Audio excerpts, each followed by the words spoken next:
बहुत लोग कहते हैं कि भैया कथा सुनने से क्या होता है, उस भीड़ में कौन जाए, हम तो अपने घर पे बढ़िया। तो भैया हम बताएं कथा श्रवण करने के उपाय, इससे फायदे क्या होते हैं।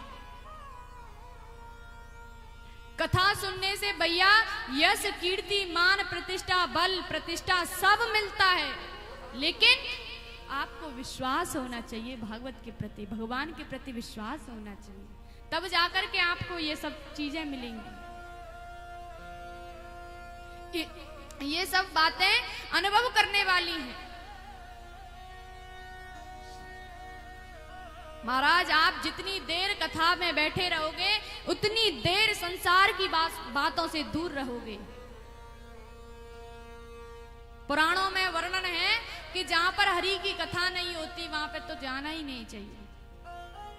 और इस पूरे विसावर क्षेत्र में ऐसी कोई जगह नहीं जहां पर शुरू से और आज तक कथा ना हुई होगी। यहाँ तो भैया भक्तों का निवास है, उस परमात्मा के भक्तों का निवास है।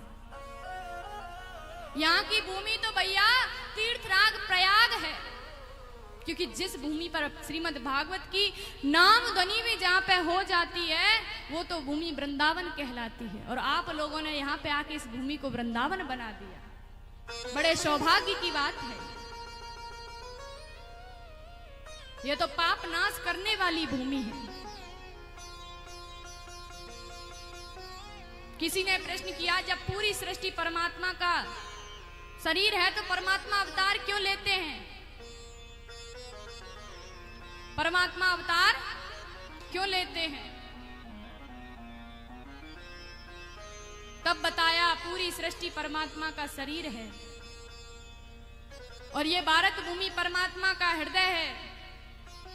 और इस हृदय में हमने जन्म लिया, ठाकुर जी के हृदय में, इस भारत भूमि में हमने इस ब्रज में जन्म लिया जहां पर ठाकुर जी ने अवतार लिया था। बड़ी भारत की भूमि, ये भारत की भूमि बड़ी सौभाग्य की बात है भैया। ये भूमि और कहीं नहीं मिलेगी। ब्रजवासियों के मध्य हमें जन्म मिला है। हम तो परमात्मा को बार बार कोटि वंदन करते हैं, प्रभु आपने इस ब्रजभूमि में हमें जन्म दिया। मन चाहे जब वृंदावन चले जाओ, मन चाहे जब गंगा जी में स्नान करो, मन चाहे जब यमुना जी में स्नान करो, परिक्रमा लगाओ, बिहारी जी के दर्शन करो। बहुत लोग तो भैया विदेश से तरसते हैं वृंदावन आने के लिए, और हमें परमात्मा ने हमें इस ब्रज में ही जन्म दे दिया है। बड़ी महिमा गाई सुखदेव जी ने इस भारत भूमि की। यहाँ पर बड़े बड़े संत जन्म लिए,